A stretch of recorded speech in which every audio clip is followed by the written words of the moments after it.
Right, so we're here at UCMMA. What number are we on again? 53 right 53. UCMMA 53, we got it right now. And we're here with Rico SunnyBoy Biggs. Rico, it's a little bit of a post-fight and a pre-fight interview. Yeah, it's two post-fight interviews in one, isn't it? Really and truly, yeah. So what we're gonna do is we're gonna talk about your last fight and then your pro debut today. So as we see, we're here with Rico SunnyBoy Biggs, UCMMA 53. Rico, tell us about today's performance. So we're going to the last one first. Yeah, you can go into the first one. So what we're gonna do is we're gonna wheel it back before we get to UCMMA. We're gonna go to Killer Cam because before the debut of Rico, we've got the championship bout at Killer Cam. So we're going to start with the championship bout at Killer Cam.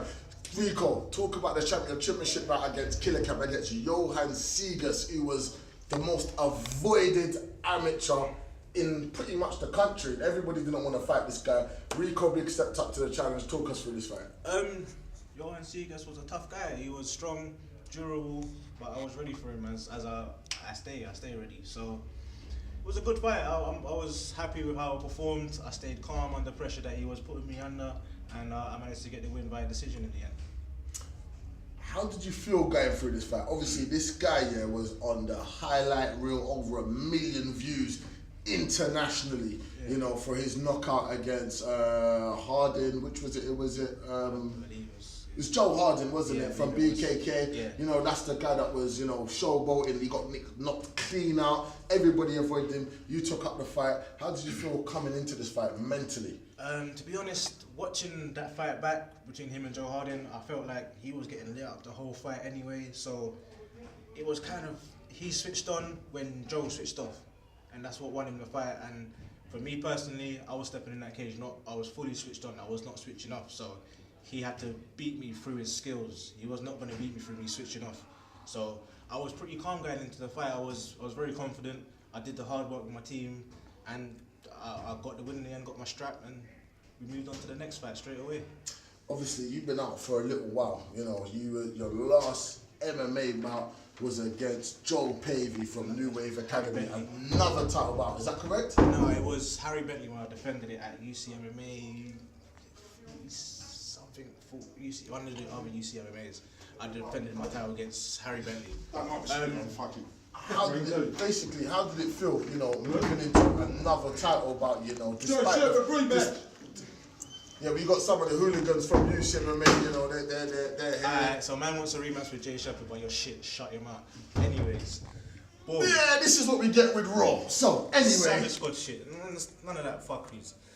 Let's go. So the title. So we was talking about, you know, your transition from, you know, being out for a certain amount of time, moving on to the next level. Where was you at? You know, how did you feel like, you know, going into this entire sort of like? Well, to be honest, the time out, it was a blessing, and I kind of just embraced the whole time out. Really, it was like there was things in life that I need to sort out within my health, within work, just being able to train as much as I can.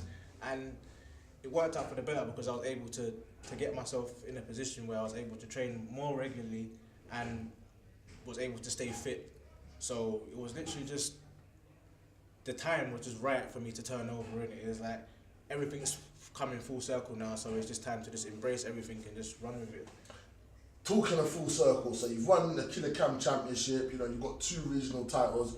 Speaking to Danny Stunner Beaver, he's like, Rico's going pro. You know, a month after, you know, that spectacular performance, you've now gone pro. How did it feel to be given, you know, the we got Murder and a few other guys. Yeah, if you guys want to go, whichever way you guys want to go. Yeah, you don't go through that way. Cheers, bro. Is that alright? Yeah, no, Love champ. Thank you, man. That's one, man.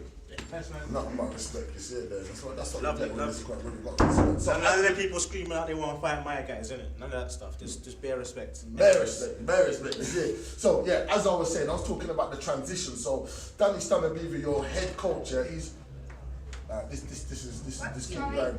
Yeah. Alright, man, go sir. Yeah, go on. Sorry, but Do your thing, man. Do your thing. Down there. Stay rolling. We're gonna keep it rolling anyway, same way. Yeah, so back to... Hey, watch out, man. I'm gonna... So anyway, yeah, so we was talking about, you know, your transition now from your last regional championship into going pro. How does it feel into going pro and making your pro debut at UCMMA, back where it started?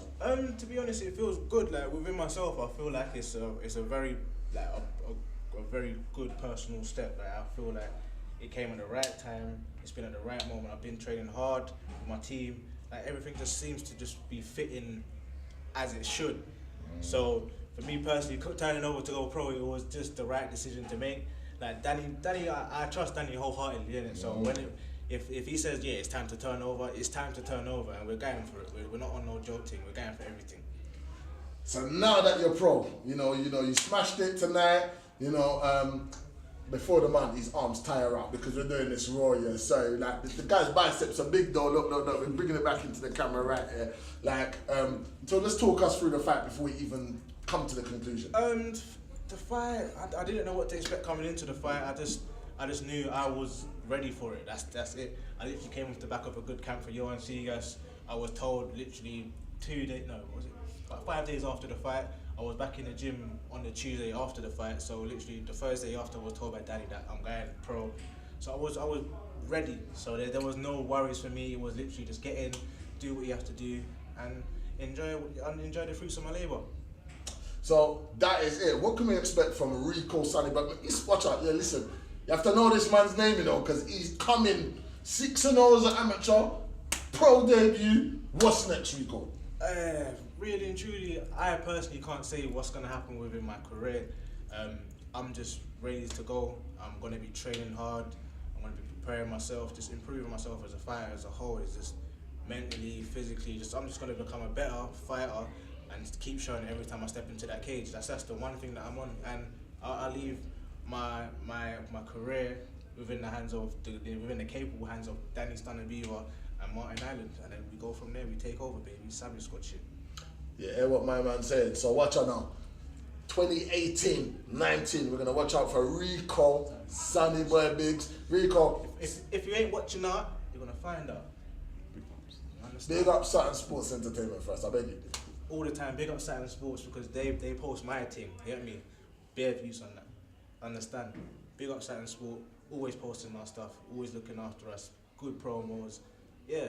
Big up all the ATM, all my Savage Squad, all the team mean, everyone down at Aeon, everyone down at Pound for Pound, and big up my sponsors, round 141, round 101. Got it wrong. How we do? Cheers. 2018. You see the takeover, Rico SunnyBoy Biggs. And we're out.